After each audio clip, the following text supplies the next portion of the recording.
Guyuran hujan deras membuat jalan yang penuh dengan bebatuan menjadi licin, tidak menyurutkan niat Vivian Srinanda Iskandar melakukan pencocokan dan penelitian atau coklit daftar pemilih pemilu 2024 pada Minggu 26 Februari 2023. Petugas Panitia Pemutakhiran Data Pemilih atau Pantarlih Desa Kepel, Kare, Kabupaten Madiun, mendata sejumlah warga di dua dusun yang berbeda, yakni Dusun Sekedung dan Dusun Druwong. Sepanjang perjalanan, perempuan berusia 23 tahun itu menemui banyak sekali rintangan. Dari beberapa penerangan rumah penduduk yang kurang memadai, sampai akses jalan tidak bisa dilewati dengan sepeda motor.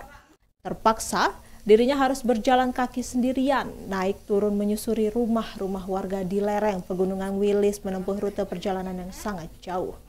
Motivasinya menjadi Pantarlih adalah ingin mensukseskan gelaran pemilu tahun 2024. Dengan jiwa Vivian yang masih muda, Vivian ingin mengabdi kepada masyarakat sekitar agar mengetahui langsung kondisi mereka. Gadis yang berprofesi sebagai pesinden tersebut juga mengungkapkan, ada 258 data yang ditargetkan harus tuntas pada bulan Maret ini. Vivian yang tumbuh di lingkungan keluarga tani ini mengaku menjadi pesinden sejak sekolah menengah pertama. Dirinya juga nyaman ketika bertatap muka langsung dengan warga saat meminta dokumen identitas seperti kartu keluarga dan kartu tanda penduduk. Melakoni pekerjaannya sebagai Pantarlih, dirinya juga melengkapi identitasnya seperti rompi dan kartu tanda pengenal. Bahkan, ia juga menjaga etika ketika masuk ke rumah warga.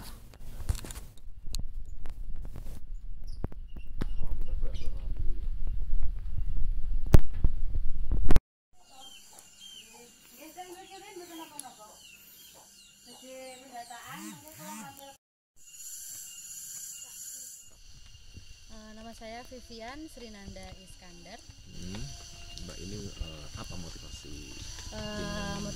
Motivasi saya menjadi Pantarlih, saya ingin mensukseskan pemilu 2024 dengan jiwa saya yang masih muda, serta saya ingin memasyarakatkan diri saya kepada warga-warga sekitar. Jadi biar tahu ini tuh warga saya gitu loh. Terus sejauh ini ada nggak suka dukanya ketika melakukan pendataan? Kalau suka dukanya banyak banget ya.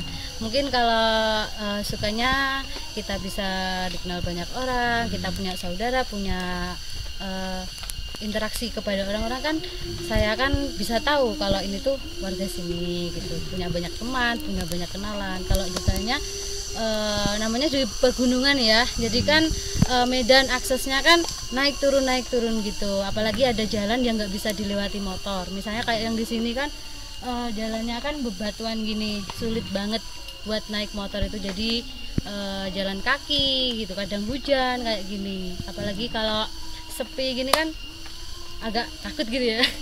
Tapi karena aku rumahnya di sini jadi udah terbiasa sih. Oke, kalau targetnya sendiri ada berapa yang didatai nanti sampai batas waktu yang ditentukan? Kalau sampai waktu yang ditentukan itu kalau per TPS kan beda-beda. Kalau aku itu ada 258 pendataan data.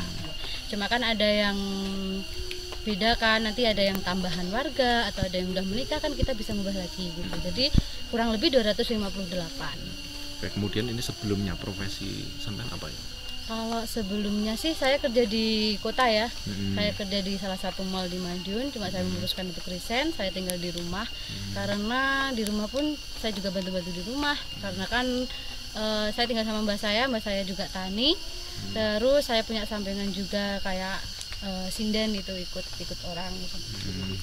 Jadi kan enggak canggung itu, maksudnya cuma dengan orang-orang gitu. Enggak sih mas, cuma ya kadang kalau kita belum kenal kita harus memulai interaksi lagi, itu kayak kenalan lagi ibu gitu.